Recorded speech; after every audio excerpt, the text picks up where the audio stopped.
ऊंचे पेड़ पर कालू कौवा बैठा हुआ था।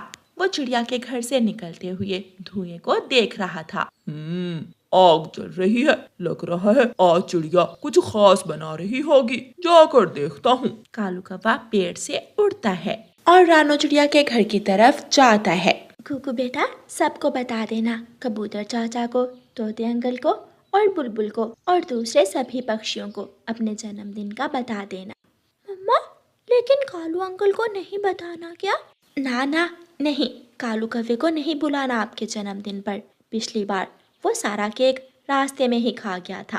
कौवा चिड़िया के घर के बाहर खड़ा सब सुन रहा था। जन्मदिन पर मुझे बुलाओ या ना बुलाओ, केक तो मैं जरूर खाऊंगा।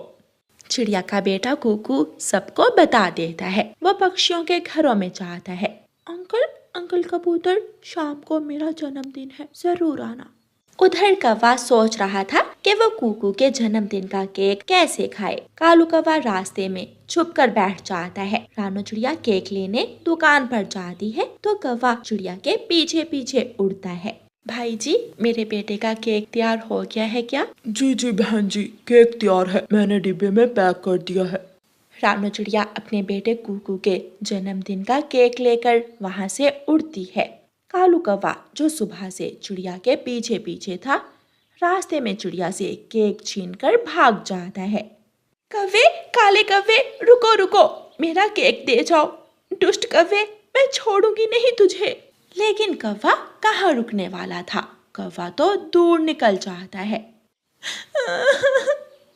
बेशरम कौवा, मेरे बेटे के जन्मदिन का केक छीन कर ले गया। अब मेरे पास और पैसे भी नहीं है, मैं अपने बेटे का जन्मदिन कैसे मनाऊंगी? चिड़िया वहां बैठकर रोने लग जाती है। तोता वहां से गुजरता है। तोता चिड़िया को रोता हुआ देखकर चिड़िया के पास आता है। चिड़िया, तुम क्यों रो रही हो?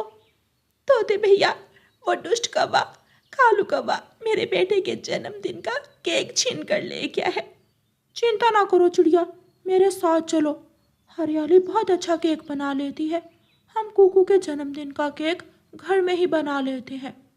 चिड़िया तोते के साथ उसके घर जाती है। चिड़िया बहन, अगर आप मुझे जंगल से ताज़ा फल ला दो तो मैं फलों का स्वादिष्ट केक बना कर दूंगी। हरियाली, मैं अभी जंगल से ताज़ा फल लेकर आती हूँ। चिड़िया जंगल चली जाती है और हरियाली केक बनाने के लिए चीजें तैयार करने लगती है। रानो चिड़िया एप्पल के पेड़ से एक एप्पल तोड़ती है और फिर चिड़िया अमरूद के पेड़ के पास जाती है। चिड़िया जंगल घूमकर फल इकट्ठे करती है। कालू कौवा उड़ता हुआ दूसरे जंगल पहुंच जाता है। यहाँ कोई नहीं है, मैं ये केक यहाँ बैठकर खाता हूँ। थोड़ी दूर एक बड़ी चील बैठी हुई थी। वो कौवे की बात सुन लेती है। वो चील कौवे से कहती है, कौवे, इतना स्वादिष्ट केक चोंच से खाओगे तो चोंच गंदी हो जाएगी। मेरे साथ मेरे घर आओ, मैं तुम्हें चम्मच प्लेट दूंगी। अच्छी तरह आराम से पूरा मज़ा लेकर खाना इस स्वादिष्ट केक को।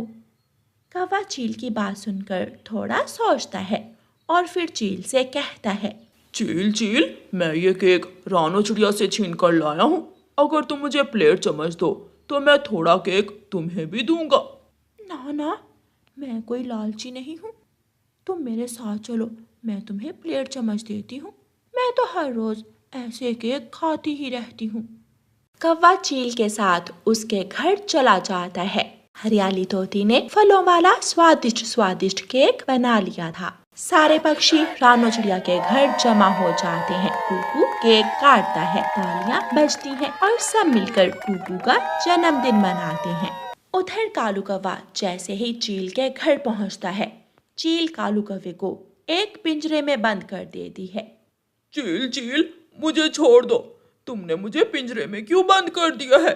ताकि ये स्वादिष्ट केक मैं अकेली खा सकूं। क्या? हाँ, पहले मैं खाऊंगी मीठा केक और फिर शाम को बनाऊंगी कौवे का गरम शोरबा। ये सुनकर कालू कौवा रोने लग जाता है। मुझे छोड़ दो चील दी, अगर मैं चिड़िया से केक ना छीन कर लाता तो मेरे साथ ऐसा कभी ना होता।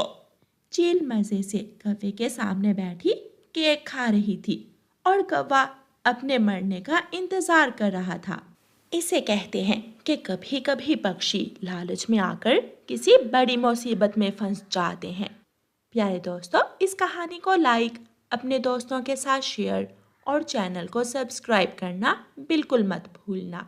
आपका धन्यवाद। रानो चिड़िया की ऐसी कहानियाँ सुनने के लिए YouTube सर्च बार में रानो चिड़िया की कहानी लिखें या फिर ये बटन दबाकर बोलकर कहें रानो चिड़िया की कहानी।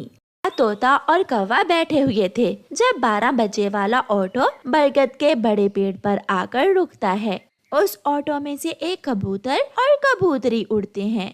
कबूतर ने सर पर कैप पहन रखी थी और कबूतरी भी देखने में बहुत अमीर लग रही थी।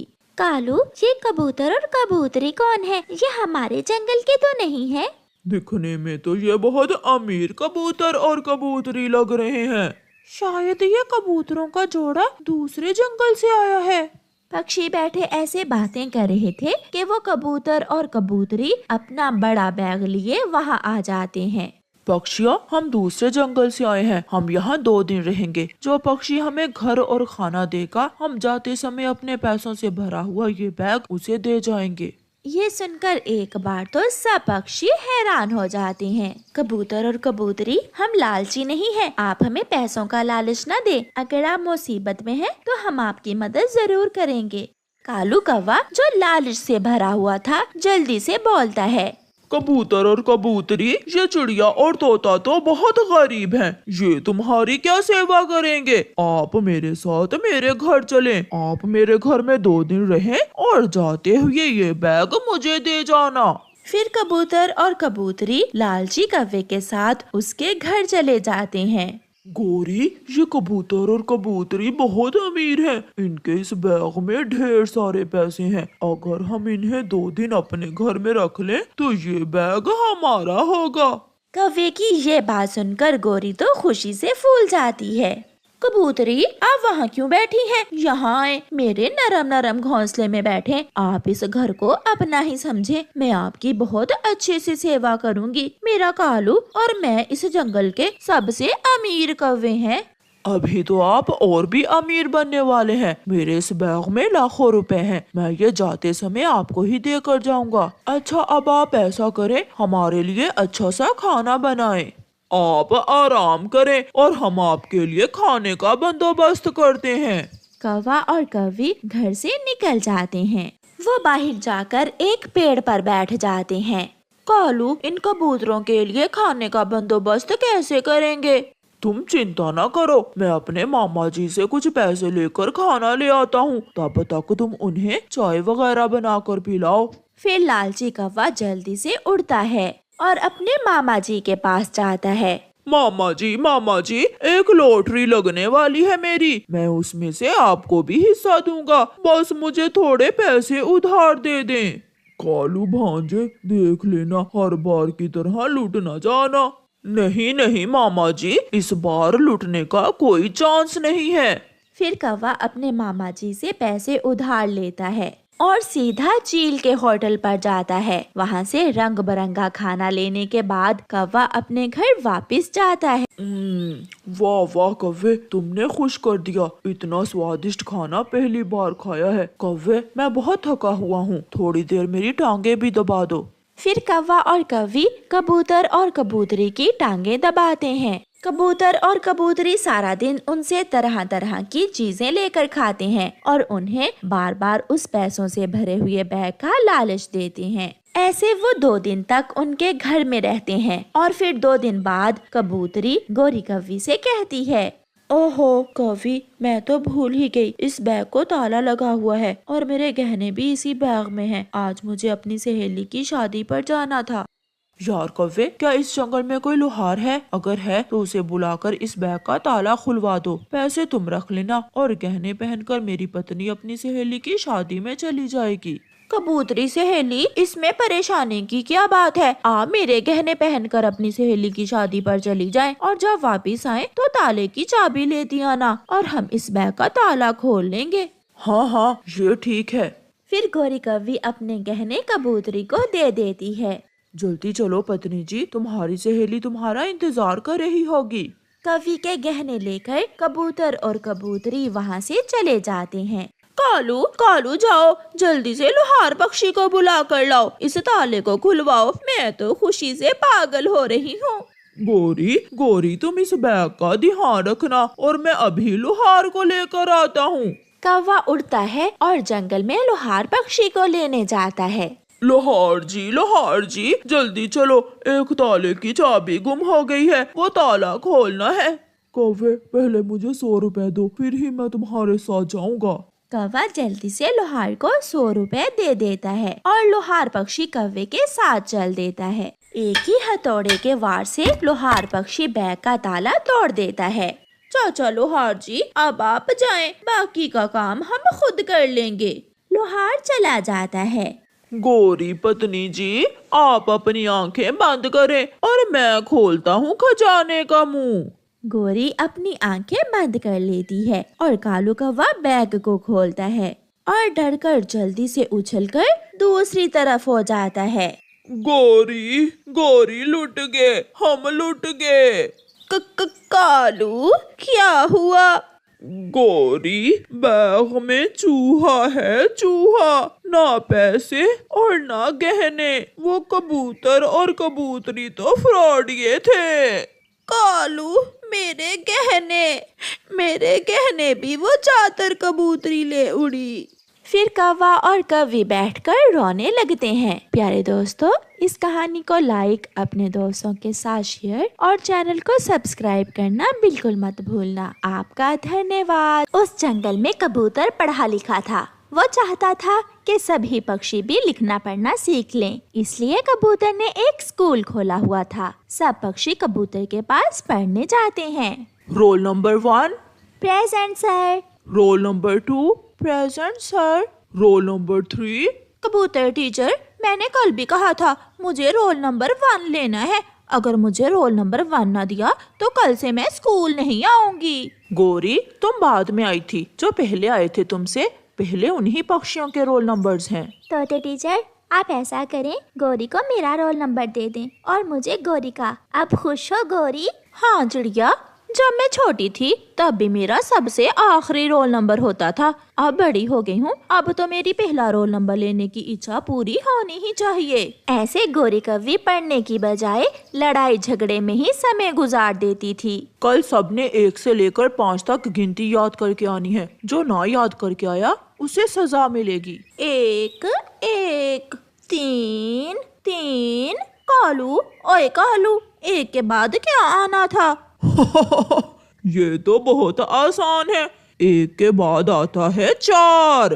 फिर गोरी कौवी कालू से गिनती याद करती है और जब दूसरे दिन क्लास में जाती है 1 4 5 और गलत, आज फिर गलत। गोरी, सबने गिनती याद कर ली है, मगर एक तुम हो कि तुम्हारी समझ में कोई बात आती ही नहीं है। क्या करूं कबूतर टीचर, मैं जो याद करती हूँ रात को सोते समय भूल जाता है। तोता नदी पर पानी पीने गया हुआ था। गोरी कौवी को भूख लग जाती है। वो तोते के घोंसले से अमरूद चोरी करने जाती है। घोंसले में 4 अमरूद थे। गोरी कौवी इधर उधर देखकर तोते के घोंसले से एक अमरूद खा लेती है। तोता भी आ जाता है और गोरी को देख लेता है। गोरी गोरी, तुमने मेरा अमरूद खा लिया, भागो भागो यहाँ से, मैं छोड़ूंगा नहीं तुम्हें। तोते तोते, बात तो सुनो, मैं तो कल का कबूतर टीचर का सबक याद कर रही थी। तुम्हारे घोंसले में कुल कितने अमरूद थे? 4। अगर उनमें से एक मैंने खा लिया तो पीछे कितने बचे? बाकी बचे 3। हाँ ठीक कहा, इसका मतलब मैंने सवाल अच्छे से याद कर लिया है। तुम ये पढ़ाई किसी और के घोंसले में जाकर करो, भागो यहाँ से। कील लगाकर एक लकड़ी को दूसरी से जोड़ते हैं। घर की छत तैयार करने के बाद छत के ऊपर सूखी घास बिखेर देते हैं ताकि बारिश का पानी घर के अंदर ना आ सके। कबूतर टीचर पढ़ा रहा था मगर गोरी कौवी सो रही थी। वो अपने टीचर की कोई भी बात ध्यान से न सुनती थी। गोरी, तुम यहाँ पढ़ने आती हो या सोने? उठो अगर सोना ही है तो कल से स्कूल ना आना। सॉरी टीचर जी, वो ऐसा है ना कि रात मुझे अच्छे से नींद नहीं आई थी, इसलिए मैं सो गई थी। फिर कबूतर टीचर वो जंगल छोड़कर दूसरे जंगल के पक्षियों को पढ़ाने चला जाता है, क्योंकि उस जंगल के सभी पक्षी सिवाय गौरी के सब सीख चुके थे। मौसम बदल रहा था। जिस पक्षी ने भी कबूतर टीचर से अच्छे से पढ़ा था वो अपना अपना पक्का घर बना रहा था। तोता चिड़िया के पास आता है। चिड़िया, मैं भूल गया कि मोटी लकड़ियाँ छत में लगाते हैं या घर के दरवाजे में। तोते भैया, घर की छत को मजबूत बनाने के लिए मोटी और मजबूत लकड़ियाँ छत में लगाते हैं। हाँ, मुझे याद आ गया। मगर गौरी कव्वी ने तो कुछ ना सीखा था और ना ही वो किसी से पूछने जाती है। वो भी अपना घर बना रही थी। गौरी, तुम घर की दीवारों पर घास लगा रही हो, क्या इस घास की दीवारों पर छत टिकेगी? कालू जी चुप कर जाओ, जो मैंने पढ़ा है मैं ऐसा ही कर रही हूँ। ये सब मैंने कबूतर से सीखा हुआ है। फिर गौरी उल्टा फुल्टा घर बना ही लेती है। कौवा और कव्वी पहले ही दिन घर के अंदर सोए हुए थे कि घास की दीवारें तेज हवा से गिर जाती हैं और छत कौवों के ऊपर गिर जाती है। बचाओ बचाओ! पक्षी भाग कर आते हैं और कौवों को छत के नीचे से बाहर निकालते हैं। गौरी, अगर तुमने कबूतर से दिल लगाकर पढ़ा होता तो आज तुम्हारे साथ ये सब न होता। फिर गौरी कव्वी को अपनी गलती का एहसास होता है। हाँ चिड़िया, मैं स्कूल जाकर पढ़ने की बजाय लड़ने में ध्यान देती थी, तभी तो मेरा बनाया हुआ घर